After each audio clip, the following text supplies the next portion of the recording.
Who knows, maybe we'll pay off our $35 trillion, hand him a little crypto check, right? We'll hand him a little Bitcoin. Blockchain is real. It's been around for quite a while, but now it's becoming more effective, more efficient. Many Americans are unaware that behind the scenes, the technical backbone of the financial system is decades out of date, many, many years out of date.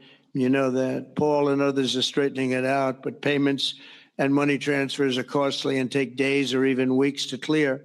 Under this bill, the entire ancient system will be eligible for a 21st century upgrade using the state-of-the-art crypto technology. An upgrade or debauchery as a result of debt. Several people came out yesterday trying to pump crypto to retail once again, including Trump Jr., Jerome Powell, Jamie Dimon, Walmart, and the chairman of the SEC. Now, that has confused a ton of people. And if you guys want to understand what's going on, sit tight, because you're going to find out exactly what's happening, starting with the volatility in prices. As of the recording of this video, Bitcoin is sitting at 93,677. Now, over 1 week, this is up 6.44%. And look at the volume in 24 hours, up 28.73%. Ethereum is sitting at 3,299. That's up 11% over 1 week. And the volume in 24 hours is up 33.61%. And when we look at XRP is up 27.39% in just 1 week, with volume in 24 hours equaling 158%. There's been a lot of noise on X, starting with Trading Bitcoin saying this, guys: a new model shows that Bitcoin could reach $10 million per Bitcoin in less than 6 years and $20 million in 10 years. I'm curious whose model that is and what math is demonstrating that. This may be a little bit more factual, as Watcher Guru is saying just in $250 billion has been added to the cryptocurrency cap so far in 2026. And then we have this interesting post yesterday from Bitcoin Teddy, which is saying this: Bitcoin is at a 4.7% world adoption, same as internet adoption in 1999. We are so early. And then listen to this. Reports suggest Venezuela may have quietly amassed a Bitcoin reserve worth tens of billions of dollars. None of that is confirmed, but if the U.S. seizes those coins and adds them to its own strategic reserve, you're looking at potentially a substantial supply of BTC getting locked up for years. That is the kind of narrative that crypto traders love to move on. And technicals are also helping here. Bitcoin is back above its 50-day moving average for the first time since that major October washout. That move forced shorts to cover into the rally. The options market tell the same story. Derivatives exchange Deribit shows the $100,000 call is now the most popular bet on the board. We're going to listen to a lot more videos of people yesterday collectively pushing crypto, literally out of nowhere, collectively pushing this on us. Given the fact that, at least in my humble opinion, the government controls all fiat currency, all currency that's not backed by an asset. If the government controls world currencies, wouldn't that mean investing in Bitcoin is smart? There's a lot to unpack in a very short video, so I'm going to get right to it. This is about U.S. national debt and the component parts of the U.S. national debt being fraud and compound cumulative interest on the fraud. The president does not trust Jerome Powell, the Federal Reserve Chairman, who is an attorney. So why should you trust Jerome Powell, the Federal Reserve Chairman? Jamie Dimon, president of J.P. Morgan, was opposed to Bitcoin, or any coin for that matter, and has now flipped. So the question was, and is, to Mr. Dimon: were you lying then, or are you lying now? Why did you switch beliefs? For what purpose? Who are you representing, and who's paying? Janet Yellen is now hair on fire, jumping up and down about the U.S. national debt, and she participated in the vast majority of the growth of that fraudulent debt. MSNBC is no bastion of intelligence. Venezuela has virtually nothing to do with Bitcoin. That segment you just saw from MSNBC is utter nonsense. Most of the people can't afford Bitcoin, don't know what it is, and don't understand what the intent is behind it, and doesn't understand how this is going to play out. We're going to get into that very shortly. If you're interested in learning about Bitcoin, you can go to Coinbase. They have quite a bit to read on it. You can go to Tasty Live. They've got a whole section on coins. They're actually allowing people to trade coins. So you can start learning. Nothing wrong with learning. Being manipulated into something, yeah, there's something seriously wrong with that. And with regard to Travis's question, should the US government control international currency? No, they don't have the right to do it. There's no justification for it. We are a global reserve, and that's fine. But you do not control other currencies, other countries. You can't by definition. So we have to watch where we're going here, because I'm afraid that people are being sold a pipe dream that's not backed by assets.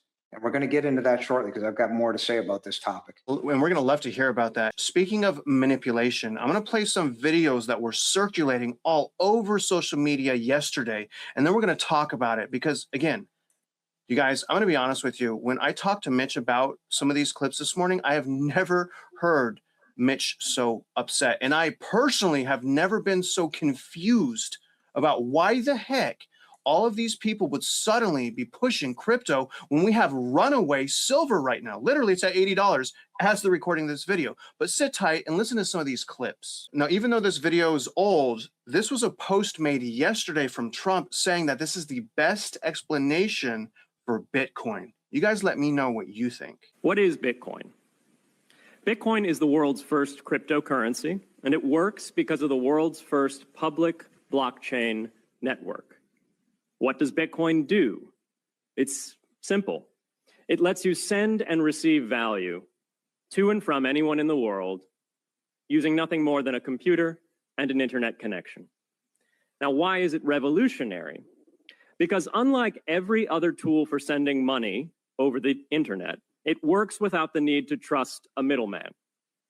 The lack of any corporation in between means that Bitcoin is the world's first public digital payments infrastructure.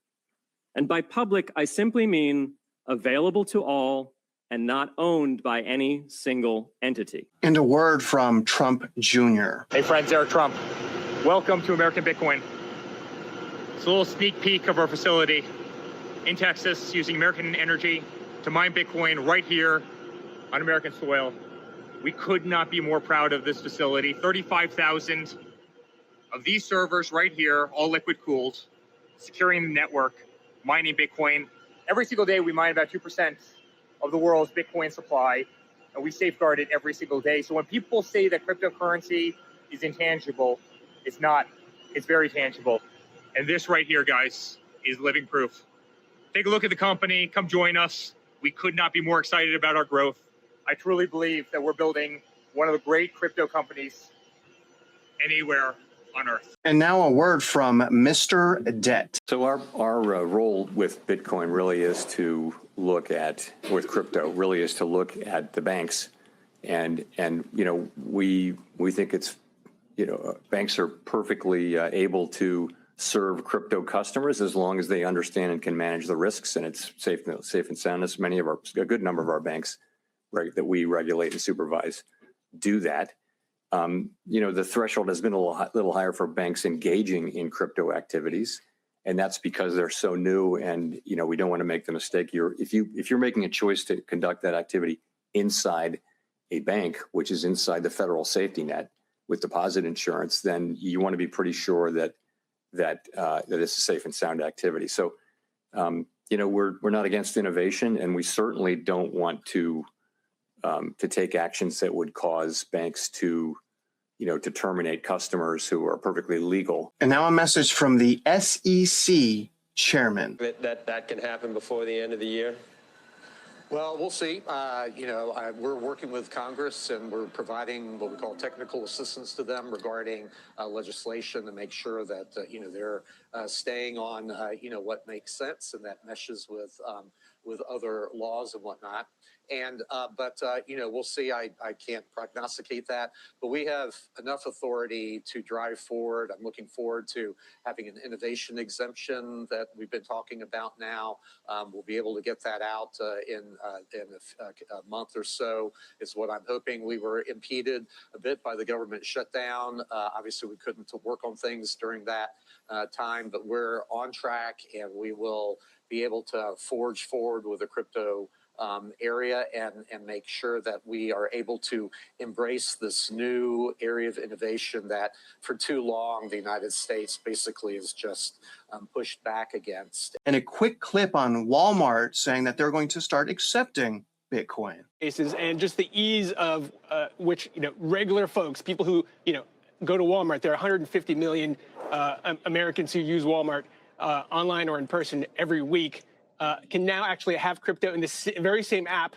They can buy it, they can hold it, they can store it, they can trade it if they want. And then when they want to go pay for something, they can, turn it into cash and like we said, go, OnePay is actually integrated into the checkouts of Walmart. So it is, I think, a milestone in that case. I wonder how many people that can afford to invest in Bitcoin are shopping at Walmart. Quick reminder on what JD Vance says about Bitcoin. It's about a few things, and I want to talk a little bit about what we've done in the Trump administration. I want to give you a rundown of what this administration is doing on digital assets policy, but I also want to talk about some of the principles that help guide us as we develop this policy. But before that, I want to speak about why I'm personally optimistic about crypto and what it means for the American people. Now, people ask me why I tend to be bullish on the future of innovation in this country. I spent enough time in Silicon Valley to recognize the difference between good tech, technology that boosts our productivity, makes our lives richer, that grounds us in the real world and complements our day-to-day lives. That's the good technology, but there's also some bad technology out there. And when it comes to crypto, I think the last several years have made it clear that we're talking about genuine, ground-up innovation, one that's already improving the well-being of tens of millions of our fellow citizens. I believe it's 50 million Americans own Bitcoin, and I believe that's going to be 100 million before too long. But it's not just about Bitcoin and about the value that's been generated, the wealth that's been generated by so many millions of our fellow citizens. Through decentralized finance, crypto has transformed how Americans transact with one another. It's expanded access to banking for many who may not otherwise have had it. And every single day, I feel like I see some groundbreaking new use of blockchain tech, whether it's in supply chain management, whether it's in hospitals, or whether it's in changing how we track and store patients' private health records. But for each of these new forward-looking applications, I also feel like there's an incredibly conservative element to crypto technology, and that's as a hedge. Crypto is a hedge against bad policymaking from Washington, no matter what party is in control. It's a hedge against skyrocketing inflation, which has eroded the real savings rate of Americans over the last 4 years. I think some might argue that the reason we're even talking about this and the reason that Bitcoin even exists is because of the debt and debauchery from the government. So I would disagree that it's a hedge. It's actually going to make things worse. But Mitch, let's talk about this. There's been a sudden push for crypto, pumping it up. And maybe you can explain and articulate, like, why are they doing this? But I've heard some things like they're pumping it up for midterms. They're going to come in like heroes, even though really mom and pop don't own a full Bitcoin, maybe fractions of a Bitcoin. Are they just trying to pump this up, you think, for propaganda reasons? And do you think that it could be because of midterms? And if not, why the heck are they suddenly collectively pumping up crypto? They're pumping it with the idea and the understanding because they now realize that the debt can't be paid off. Well, then we're going to change what mess we created over here and we're going to shift it over here. Kabuki theater. So let's talk about what it is. Public blockchain network. Yes, that is what it is. It is a ledger without a middleman. No, that statement is 100% false. Public digital payment infrastructure. Maybe. So when he says, JD Vance, that they're developing a policy, I'll go with him on the public digital payment infrastructure. However, with regard to the SEC Atkins, who's the chairman of the SEC, my question for Mr. Atkins is, what are you doing about the evidence that I delivered to you with regard to the school district bond debt? If the answer is nothing, then your credibility is zero because this Bitcoin is going to be used, that's their intent, to cover off the problems that they have created by virtue of the institutionalized systemic moral hazard, which ends up in the creation of fraudulent principal debt and the compound cumulative interest of that fraudulent principal debt, while simultaneously transferring those liabilities of the principal and the interest to the backs of mom and pop. Owned is a really interesting term.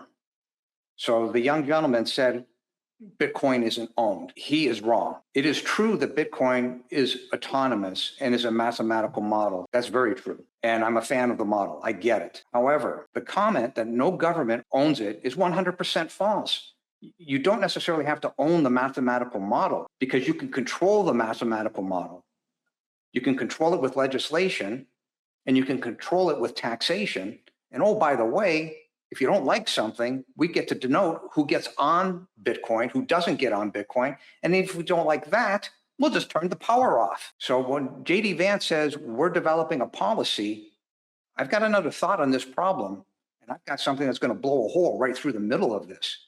Rightfully so. I want the question answered because you created and allowed to create through institutionalized systemic moral hazard mountains of debt. Trillions that can't be paid off because the median household income at the local level doesn't exist and because the federal tax dollars based on the gross domestic product doesn't exist. We'll get to my point very shortly. Well, let me ask you this. I'm going to re-ask this question. What do you think the higher probability is, Mitch? Propaganda? That's what I think this is. You think it's about midterms or do you think it's possibly about rolling out Bitcoin 2? The point that I have is, first of all, this has nothing to do with midterms because there's not enough time for them to execute any plan. They're just trying to promote it and say, this is what we're thinking. And I have no problem with that. Think all you want. I want you to answer one question and I want you to tell the truth. How much fraudulent principal in the debt is out there that cannot be paid off? I've already tabulated it at 5.1 trillion with regard to the school district bond debt. Now, out of the US national debt, how much of that is fraud? Here's the point. Here's where Travis was going, because we spoke about this one issue this morning. Members of the government, you clearly, through institutionalized systemic moral hazard by failing to adhere to the laws and allowing socialism to creep up and expand beyond comprehension. You've got a mayor in New York who's a full-blown socialist, if not a communist. You allowed this to happen. Socialism creates institutionalized systemic moral hazard. Socialism creates fraud. Go and look at the video that we did yesterday. Go and look at the article that I wrote. That article was 30 years in the making. It took me 5 days to get those 14 pages penned out. Prove me wrong. You, the politicians, allowed this to happen. Well, if you allowed it to happen then, up to today, who's to say that when all 21 million Bitcoins are now available, you, the politicians, by virtue of wanting to pump up more fraud, more debt that can't be paid for, don't go and create Bitcoin number 2. And until you can answer that question, everything that's coming out of your mouth, I'm sorry, but you're wrong. If you take a Bitcoin and you tie a Bitcoin, as I've said, to a commodity, you've got a floor. Ethereum, Tether in particular, has a floor. Now, you may not like the fact that they're dealing with US treasuries, whatever, but at least it's got a floor. It's got a set value. There's assets under the hood. It's not speculation. I believe that JD Vance is sincere in what he's saying. The problem is they're not thinking this through. This is a business model. A business model has to have income, expenses, and a rate of return on the dollar spent. Now, you're going to say, well, the government shouldn't have to have a rate of return on the money. No, but here's the problem. You can't turn those liabilities on the back of mom and pop. If you're going to sell the idea that Bitcoin is going to be connected to US treasuries, answer the question. How much as a percentage of every US treasury is comprised of fraudulent bond debt? My point being on all of this, you want this to work? Tell the truth and peel back the fraud. Get rid of the institutionalized systemic moral hazard. And that was in the letter, coincidentally, the article that I wrote yesterday. You want this to work? You want Bitcoin to work? It's real easy. You must eliminate the fraud. You must eliminate the institutionalized systemic moral hazard, and you must outlaw socialism. Because the truth of the matter is socialism is the US national risk. I've been working for a year on this issue, spelling this out. It just so happens that Mondami's speech of collectivism was a trigger point for me. I recognize it. I saw it. I lived it when I was in Cuba. I understand very well what's going on. And I also understand what Bitcoin and all these coins could be, but they are not. You didn't close the back door. The back door is the creation of Bitcoin number 2, which will blow this entire theory out of the water. Then I want to go on to one other point. With regard to precious metals, they're assets. They have been for 5,000 years. They're currency. Bitcoin has existed since 2009. They're just getting around to creating a policy on what they think they can do, where they want to drive this. Answer the question, or better yet, simply state, we will never put it in writing by contract, codify it under the Constitution, that you will never create Bitcoin number 2 as the government. And if you're not willing to do that, congratulations, everything that you're doing is for nothing, because you will not stop the institutionalized systemic moral hazard. And by the way, these problems were known and articulated 250 years ago by Thomas Paine. Look at history. Those who do not study history are doomed to repeat it. There may be something very good here, and I believe there is. Problem is, you can't trust the government not to screw it up like they've done since the creation of the Federal Reserve in 1913. Your purchasing power has dropped 97% between the date the Federal Reserve was created and today. Now, depending on how far back you go into history, if you believe in the Anunnaki, then gold and silver has been currency for 30,000 years. Just some perspective. But let's move on to some possible clues on how they plan on potentially revaluing currency and maybe paying off our debt with Bitcoin. Take a look at this. Yesterday, this article comes out from Fortune titled, Janet Yellen warns the $38 trillion national debt is testing a red line economists have feared for decades. Then why did you create it? Coming out from the Kobayashi letter yesterday, I love these people, subscribe to them. Breaking, U.S. federal debt is up to a record $38.5 trillion in 2025. The national debt officially surged $2.3 trillion last year, equal to $6.3 billion per day. Do you guys get the debt? You guys understand that the reason why so much conflict around the world and in our own homes is a result of the debt. Without the debt, we don't have these problems. We are stuck paying the debt of fraudulent people that created this even decades ago. Why am I paying for debt that was created before I was alive? This is insane. Now, at this pace, the total U.S. debt will rise to $40 trillion as early as August. Since 2020, U.S. debt has skyrocketed by $15.3 trillion, posting a $2.6 trillion annual average. That is not good, and that is not normal. Maybe it's the new normal until everything implodes. This means U.S. federal debt now stands at $285,000 per household, not counting local debt, not counting municipal bonds, and not counting unfunded liabilities, which is way more than the federal debt. The U.S. debt crisis is accelerating. And if you want to see what acceleration looks like and the U.S. national debt, here it is right here. And it's not even calculating the accurate number yet. But look at the trajectory. Look at this trajectory from 2019 on. It's just straight parabolic. And this is showing 37.64. It's higher than that. It's 38. Now, another interesting theory is we're going to take all of Venezuela's Bitcoin. Listen to this. It's a second order crypto effect here, where since for going back a decade now, my reporting was back in 2017, because of spiraling inflation of the Bolivar, a lot of people had turned to cryptocurrencies, mining Ethereum and Bitcoin in their homes in order to just have a stable source of cash. But the other side of this is the fact that there are multiple reports that the government itself has been looking to evade sanctions by doing sales of oil in Tether, which they then move into Bitcoin. And so much of this market moves on sentiment. So even the promise that perhaps the U.S. government, when they came in, might seize these assets, hold on to it, that's a bull case for Bitcoin if you have a stockpile such as that that isn't being liquidated. All right, very interesting stuff. Very quickly, because we got to go. Is it a tailwind for just Bitcoin or also Ethereum, Solana, and some of these other coins? It's a rising tide lifts all ships. In fact, XRP has had outsized performance. When you see one altcoin do particularly well, it really is one of these signs of a risk-on environment. So you heard her, the mountain of debt that's parabolic, the 38 trillion.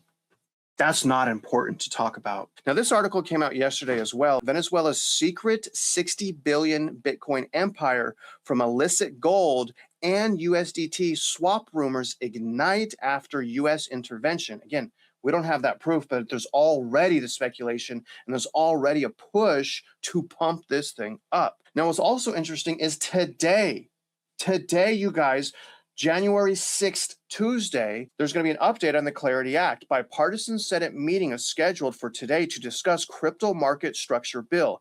This month will be bullish for, they're saying, XRP. And another word from the talking heads. A series of questions here. Number one, what is a Bitcoin reserve? What does it do? And how do you build it?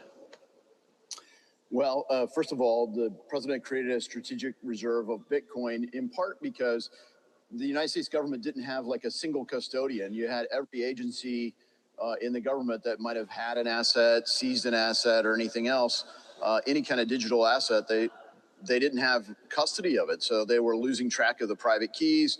So essentially, when you lose your keys, you lose. It's like losing a pile of cash. Yeah. So they created an organized way and put it under Treasury to say, hey, we're going to have a single custodian for all of the Bitcoin, kind of like Fort Knox for crypto. Right. And then they said, well, not all crypto is created equally. Bitcoin, we want to hold on to. It's an appreciating asset over a long period of time. Some of these other things, we should just sell them off and buy more Bitcoin. But they wanted to do it in a deficit neutral way. And I think a lot of people have been like, well, how else do you put money in there? And so we're introducing legislation that not only codifies that executive order, so there's a common sense way to have custody for the Bitcoin and other digital assets, but you can contribute. So when you pay your taxes, you can pay your taxes in Bitcoin. So Bitcoin is currency in that sense, and there's no capital gains. Mitch, can you articulate whether or not they're messing around and manipulating the public with crypto to really just somehow pay the $38 trillion through crypto?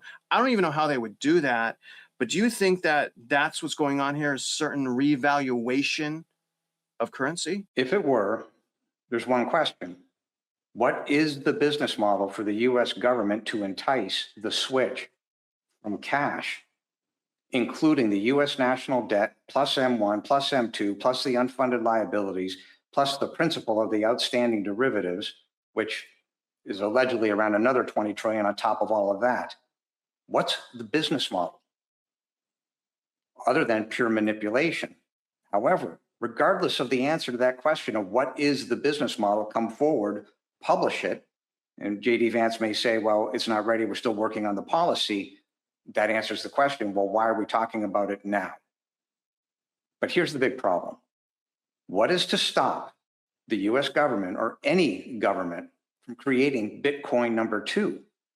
So if you believe that Bitcoin number 1 is going to go up in value due to scarcity, what is there to stop them from creating Bitcoin number 2 to continue creating institutionalized, and by the way, it's a pattern and practice, they've done it, to continue doing it to create institutionalized systemic moral hazard, which creates debts based on fraud that are not backed by any asset, while simultaneously transferring that liability to you, every viewer of this video. What is to stop them? Now, in conclusion, take a look at what's going on with silver today. Ask yourself a question. What is better, silver, crypto? I don't know. You guys make up your mind. You already know what my decision was, which is obviously silver. Look at that, guys. It's 80. You see it right here. No question about the authenticity. No question about the value. It's right there. Also, as we conclude this out, just a tidbit of information here. Gold has overtaken the US dollar as the largest global reserve asset. Silver's going parabolic. And not only And not only that, if you invested in silver, you're up, but you also get to go to mockingbirdproperties.com, which is Mitch's website, to learn about the entire problem that we are facing as individual communities, as an entire nation, and across the world. Now, when you get to Mockingbird Properties, don't forget to hit DCAD right there in the upper right. And then you have this little toolbar on the top that's going to take you to sign the petition, which if you want to help us abolish property taxes, at least in the state of Texas, because obviously it's against so many things, including the Constitution. We can never fully own our property. Remember, you guys,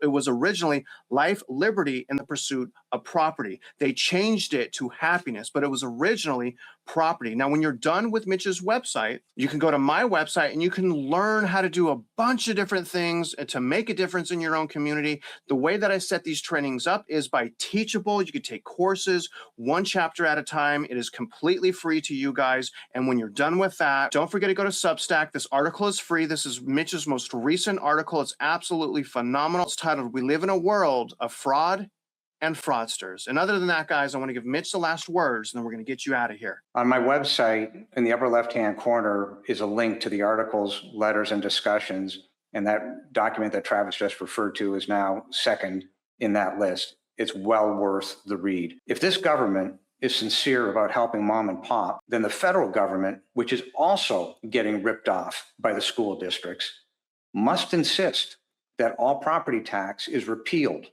in favor of the uniform states sales tax, so that the physical assets, be it the house, commercial property, whatever, physical assets are owned by those who purchased them, not so they have to pay taxes in perpetuity to supply funds to the institutionalized systemic moral hazard. That's the point of all of this. Repeal the property tax in favor of the uniform states sales tax, or your sincerity is highly in doubt. For me, it's forever destroyed. I don't think I will ever, never, ever trust the government or any administration to have my best interest. Maybe I'm wrong, though, and I would love to be wrong, especially on that one. But either way, we hope that this allowed you guys a little bit more perspective and a little bit more clarity on what's going on. There's been a ton of rumors. There's been a ton of people coming out. And again, just to be on the record, personally, and I don't want to speak on Mitch's behalf, you've heard him speak, I don't believe in this. To me, this appears like the fall of a Roman Empire. Debt and debauchery, and more debt and more debt and more debauchery. So either way, you guys, if you're out there trying to figure things out, you guys already know you can use our websites, check out our work. And other than that, we hope you win.